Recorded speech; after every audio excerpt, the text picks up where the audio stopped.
प्राचीन समय में दैत्य असुर अपनी शक्ति से तीनों लोकों में आतंक मचाने लगे थे। वे समुद्र के भीतर छिपकर देवताओं पर आक्रमण करते और समुद्र की गहराइयों को अपना गुप्त स्थान बना लेते। देवताओं ने मिलकर विचार किया, जब तक समुद्र भरा रहेगा दैत्य उसमें छिपे रहेंगे। इन्हें बाहर निकालना असंभव है। इस संकट का हल खोजने के लिए सभी देवता ऋषि अगस्त्य के पास पहुंचे। अगस्त्य मुनि अपने तेज तपस्या और अद्भुत शक्ति के लिए प्रसिद्ध थे।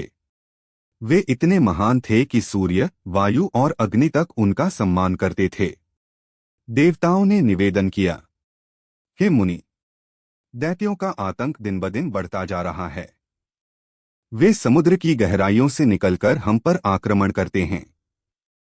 कृपा कर कोई उपाय बताइए। अगस्त्य मुनि ने ध्यानमग्न होकर समाधान ढूंढा और कहा, यदि दैत्यों का ठिकाना समुद्र है तो मैं स्वयं उस समुद्र को पी जाऊंगा। तब वे बाहर आकर देवताओं के वश में हो जाएंगे। इतना कहकर अगस्त्य मुनि समुद्र तट पर पहुंचे। उन्होंने अपनी करकमलों को जोड़कर प्रणाम किया और फिर अपने अद्भुत तपोबल से पूरा समुद्र अपने मुख में खींच लिया। क्षण भर में विशाल समुद्र शुष्क भूमि में बदल गया। दैत्य जो गहराइयों में छिपे थे अब बिना जल के छिप नहीं पाए। वे असहाय होकर बाहर निकल आए। देवताओं ने युद्ध करके उन्हें परास्त कर दिया, परंतु समुद्र का न होना भी असंतुलन पैदा करने लगा। तब देवताओं ने निवेदन किया कि समुद्र को वापस प्रकट किया जाए। अगस्त्य मुनि मुस्कराए और बोले, अब समय के अनुसार समुद्र अपनी स्थिति में लौटेगा। सृष्टि का संतुलन बना रहेगा। इस प्रकार ऋषि अगस्त्य ने अपने अद्भुत बल से देवताओं की रक्षा की और संसार को दैत्यों के आतंक से मुक्त कराया।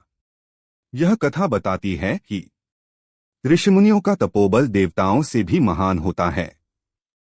जब संकट असंभव लगे तो धैर्य और बलिदान से ही समाधान निकलता है। अहंकारी दैत्यों का अंत सदैव धर्म की रक्षा करने वालों के हाथों होता है। मुझे कमेंट बॉक्स में बताएं कि कहानी कैसी लगी और चैनल को लाइक और सब्सक्राइब करें।